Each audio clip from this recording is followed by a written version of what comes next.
Press both buttons to turn on the transmitter. If the transmitter alarms, push all switches upward to turn it on.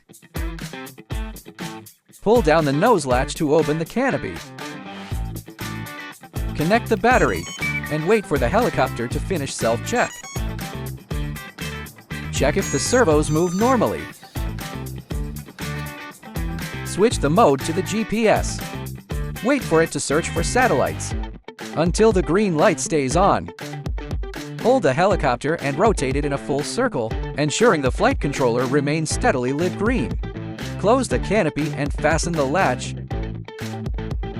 Inverted V-stick movement to arm the helicopter. Release the sticks and turn the arm switch to run. Wait for the motors to finish spooling up. Push the left stick up to take off. Push the right stick up to move the helicopter forward. Push the right stick down to move it back. Push the right stick left to move it left. Push the right stick right to move it right. Push the left stick left to make the helicopter turn left.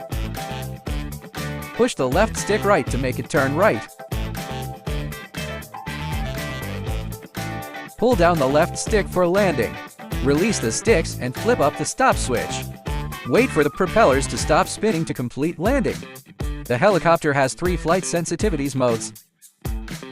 Flight speed and angle differ with each mode.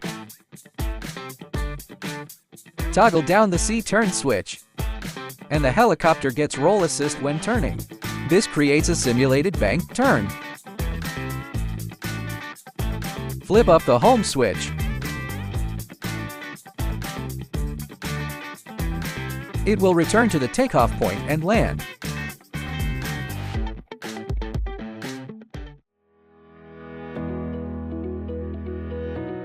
If the helicopter vibrates during takeoff,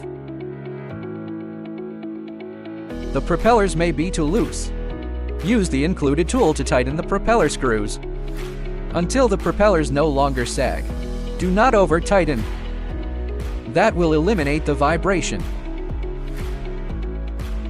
When GPS signal is weak, it will drift slowly.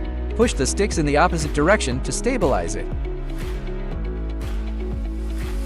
If it suddenly ascends uncontrollably, it's initiating low battery auto return. Flip the mode switch to home mode, then flip it back to GPS to cancel.